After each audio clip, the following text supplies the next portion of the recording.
Welcome back. All right, so 15 game preview because Saturday is a full day of hockey starting at 10 a.m. Pacific, and it's going to run until about 10 o'clock at night. So I need to split these up, the recap videos. I want to do the first three on their own.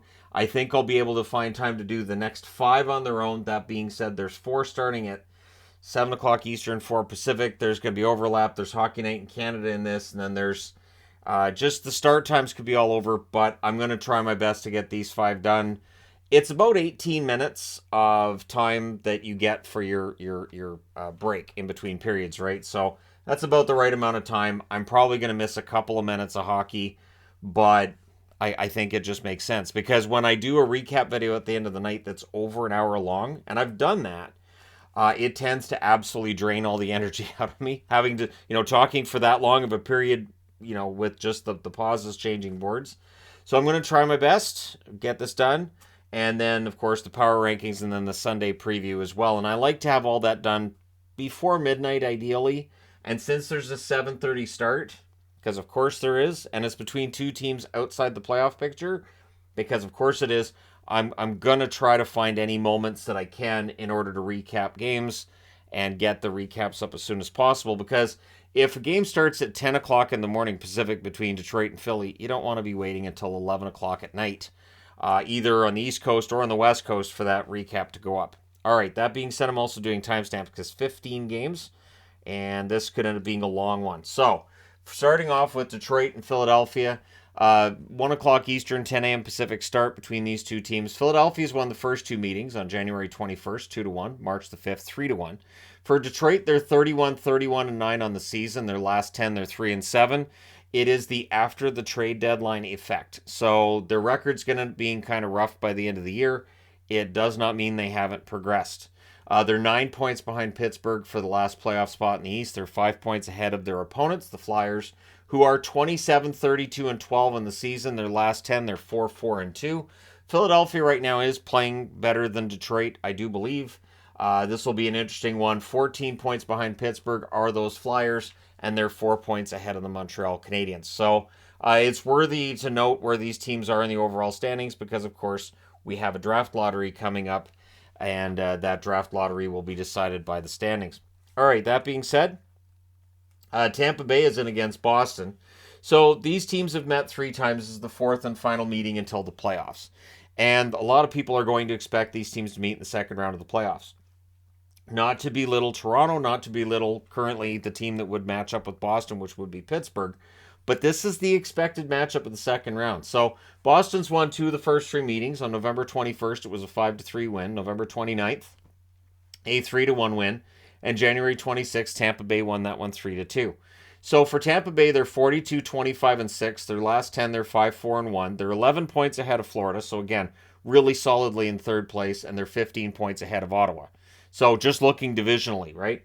On the Boston side, they're 55-11-5 as they continue their run towards maybe a record season for wins. 7-3 in their last 10. They are 20 points ahead of Toronto, 25 points ahead of Tampa. But again, when you get into a best of seven series, all of that goes by the wayside. None of that matters. We've seen that year after year after year. And that's why my amount of enthusiasm for what Boston's been able to do is still muted to this point, because until we get into those best of seven series, you just never know. All right, next up, Seattle and Nashville. So this is the second in a row where Seattle's in Nashville. Seattle got off to a great start in the last one. They're going to want to get off to a good start in this one and maintain it. So Seattle won the first meeting November 8th, 5-1. March 23rd, so a couple days back, or at least a couple days back at the time this is played. It's still yesterday for me as I'm recording this Friday night. But a 2-1 shootout win for Nashville on March the 23rd. Seattle's 39-24-8. Their last 10 games are 5-3-2. They're 1 point ahead of Winnipeg. They have that number one wildcard spot, and they're 6 points ahead of their opponents, Nashville, who, if they can win this one in regulation, pull within 4 of Seattle. Nashville 36-26-8, and because of the two games that were delayed with the flooding in their building, they have games in hand on everybody else. They're 5-3-2 in their last 10, same as Seattle. They're 5 points back of Winnipeg. They're 1 point ahead of Calgary in the overall race for things. So this one should be a fun one. And again, it starts at 2 o'clock Eastern, 11 a.m. Pacific. Next up, Also starting 2 hours later, 4 o'clock Eastern, 1 p.m. Pacific. So my thought process is this. These two start at the same time. This one's an hour later. These two are 2 hours later. So there should be time during the first intermission of these games to review those three, in case you're wondering when those recaps will go up. So Calgary's won their first two against San Jose, and they've got one more after this one. They have to win them all. So Calgary won 5-2 on December 18th, and December 20th they won 7-3. The fourth and final meeting will be April the 12th. San Jose is just absolutely in free fall. With the result tonight of Columbus winning a game, that means that now San Jose's tied with them, and they have fewer wins. They're 19, 38, and 15 overall. Their last 10 games are 1, 6, and 3. They're 32 points behind Winnipeg, and again, tied with Columbus. It is hard to argue this is not the team that really needs Connor Bedard. On the Calgary side, they're 32, 26, and 15. Over their last 10, they're 5, 3, and 2. They're 6 points behind Winnipeg for that last playoff spot. Again, they have to win games like this. They're 9 points ahead of St. Louis. You cannot afford to come out with a bad effort against San Jose. And again, they're at home, so Calgary should absolutely win this one. Next up, we've got Winnipeg and the LA Kings, also starting at 4 o'clock Eastern, 1 o'clock Pacific. Winnipeg and LA have split the first two meetings. October 27th, it was a 6-4 win for the Jets. On February 28th, it was a 6-5 shootout win for LA. On the Winnipeg side, they're 41, 29, and 3 overall. Their last 10 games are 5, 4, and 1. They're 5 points clear of Nashville, and they're 6 points clear of Calgary. They are absolutely in control of their own destiny, but it is a matter of keeping this going. And LA's not an easy team to beat. LA 41, 20, and 10 overall. Their last 10 games, they're 8, 0, and 2. So they have not lost in regulation in their last 10. They're 2 points ahead of Edmonton. They're 6 points ahead of Seattle. They are still in the running for that first place spot in the Pacific Division. Then at 5 o'clock Eastern, 2 o'clock Pacific, we got the Chicago Blackhawks and the Minnesota Wild. On October 30th, it was a 4-3 shootout win for Minnesota. On December 16th, it was a 4-1 win for Minnesota. The fourth and final meeting will be on April the 10th. For Chicago, they're 24, 41, and 6 overall. They are 3, 6, and 1 in their last 10 games. They are 31 points. 31 points behind Winnipeg. So, yeah, that's a lot. 1 point ahead of San Jose and Columbus. So Chicago's not out of the running for having that best spot for the lottery either. On the Minnesota side, they're 41, 22, and 9 overall. Their last 10 games are 6, 1, and 3. They're 1 point ahead of Colorado, and they're 6 points ahead of Winnipeg. That division is still pretty tight, although Winnipeg has fallen off. I don't think Winnipeg's a threat to finish in the top 3 at this stage. Next up, the Rangers, the New York Rangers, and the Florida Panthers. So the Rangers have won the first two meetings. On January 1st, it was 5-3, and on January 23rd, it was 6-2. Florida needs this win to get back above the playoff line and get some help when Pittsburgh matches up with Washington later on. So for the Rangers, they're 42, 20, and 10 overall. Their last 10 games are 7, 2, and 1. They are 11 points ahead of the New York Islanders, and they're 14 points ahead of the Pittsburgh Penguins. For Florida, they're 36, 29, and 7. Their last 10 games, they're 6, 3, and 1. They're 1 point behind Pittsburgh. They're 3 points ahead of Washington. So they're below the playoff line, and they have to worry about Washington, who are playing Pittsburgh as well. So they may be above that line by the end of the night, but Washington's only a few points back. So the East is not settled as of yet. So yeah, that one should be a fun one. We may get a bunch of goals in that one. Next up, Buffalo and the Islanders. So both of these teams played tonight. Buffalo got the win. The Islanders did not. The Islanders are going to look to bounce back. These teams have split the first two meetings. January 20th is a 3-2 overtime win for Buffalo. March 7th, it was a 3-2 win for the Islanders. So they've been close. Buffalo 34, 31, and 6 overall. Their last 10 games, rough record of 2, 6, and 2.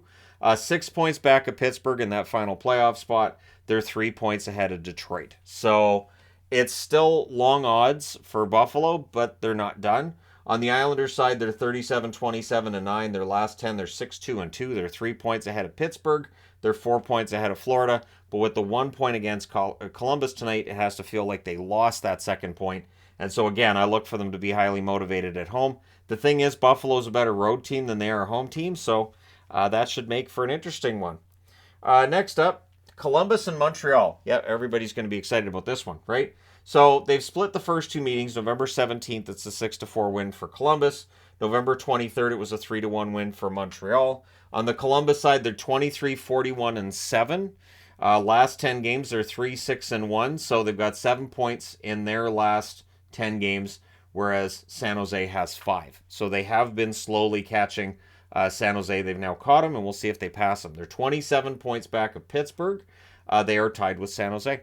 On the Montreal side, they're 28, 38, and 6. Their last 10 games, they're 2, 6, and 2.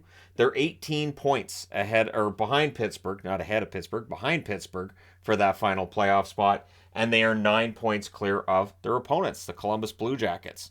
So Montreal not in the running for last overall, but they're not that far ahead of last overall. It is not a double-digit difference. All right, next on the board, Ottawa and New Jersey. So the Sens have to win this, right? If the Sens are really and truly going to join the playoff picture, they have to win this, and they're going to need some help from other teams. New Jersey won the first 2 meetings. November 10th, 4-3 in overtime. November 19th, 5-1. New Jersey, much like the Islanders, coming home, should probably be in a bad mood after the loss tonight. For Ottawa, they're 35, 32, and 5. They're 3, 6, and 1 in their last 10. And their road record is rough. One of the reasons they are 5 points back of Pittsburgh, they don't have a good road record. They're 1 point clear of Buffalo. So Buffalo and Ottawa are in very, very similar spots right now. Now on the New Jersey side, they are 45, 19, and 8 overall. Their last 10 games, they're 4, 4, and 2. They are 4 points ahead of the New York Rangers. They're 15 points ahead of the New York Islanders. So if they were to lose in regulation against Ottawa and the Rangers were to win, they'd find themselves only 2 points up on the New York Rangers. And it looks like that's probably going to be the matchup in the first round. And I say that, though, Carolina's not that far ahead of the New Jersey Devils at this point. So, yeah, the races are not decided as of yet. Next up, Toronto and Carolina. Toronto's won the first 2 meetings. This is the third and final meeting.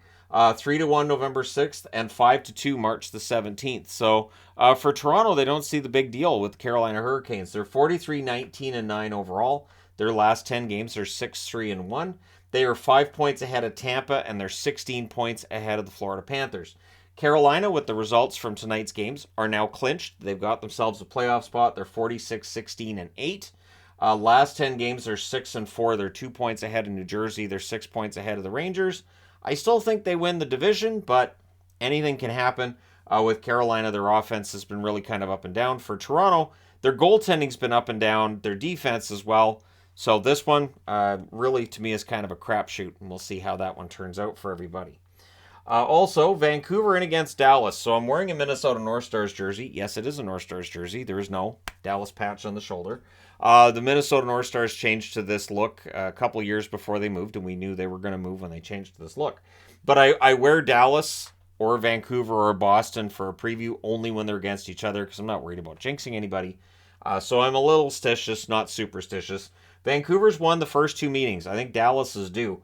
February 27th, it was a 5-4 overtime win for Vancouver. March 14th, it was a 5-2 win for Vancouver. The Canucks are 32, 34, and 5 overall. They are 8-2 in their last 10 games. They're playing very well. 16 points behind Winnipeg and 3 points ahead of the Arizona Coyotes.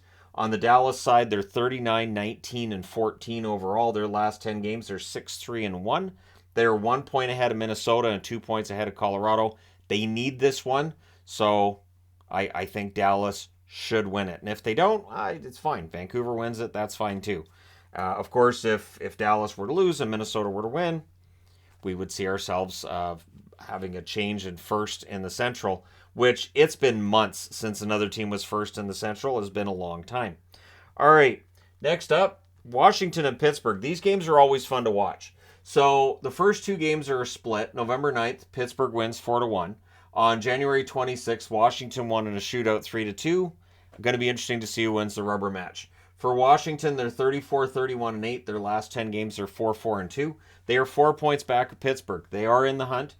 They're 1 point ahead of Ottawa. On the Pittsburgh side, they're 35, 27, and 10. Their last 10 games, they're 4, 5, and 1. They are 1 point ahead of Florida and 4 points ahead of Washington. So Pittsburgh, nothing's really set in stone for them at this point, but I get the feeling that they probably should win this one tomorrow. And so, yeah, we'll see if that does, in fact, take place. All right, next up, Vegas and the Edmonton Oilers. Edmonton's won the first 2 meetings this year. This is the third of 4. So Edmonton wins 4-3 in overtime on November 19th, and then January 14th, they won 4-3 again. The fourth and final meeting will be on March the 28th, so they'll meet again very soon.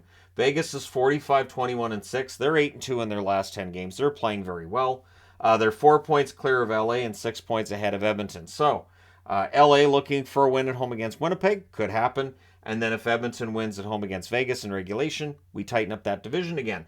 On the Edmonton side, they're 41-23-8. They are 8-2 in their last 10. They've won, I believe, 5 in a row. They're 4 points ahead of Seattle, so they're not worried about dropping into a wild card spot as of right now. And they're 11 points ahead of Calgary. So for Edmonton, I've had them ahead of Calgary on that power rankings board all year. I haven't heard as many complaints about it lately as I did a couple months ago, because I've really believed the whole way through that Edmonton was playing the better hockey, and now the records really show that. And the last game to preview is St. Louis and the Anaheim Ducks. So St. Louis has won the first 2 meetings. November 19th, it was 6-2. November 21st, it was 3-1. St. Louis has sold off some assets since then, but they're 32-33-6 overall. They're 5-4-1 over their last 10. They're 15 points behind the Winnipeg Jets and the playoff spot. They're 1 point ahead of Vancouver. So that's one of those, if you're worried about the draft lottery, that's your standings there. On the Anaheim side, they're 39-10 overall. Last 10 games, they're 3-5-2. They're 29 points behind Winnipeg in that final playoff spot. They're 2 points ahead of Chicago, who, remember, are only 1 point ahead of San Jose and Columbus. Those 4 teams are all in the hunt for finishing 32nd overall. So there you go. So the preview takes 16 and a half minutes. Yeah, I don't think we want to see what would happen if I was recapping all 15 games. Because if the preview takes 16 minutes, yeah. Anyways, there you go. Let me know your thoughts in the comments section below, including your winners for tomorrow's games. Don't forget to hit like and subscribe if you're browsing your way through. You just happened upon this video. Thank you guys so much for watching, for all your support. I will talk to you again soon.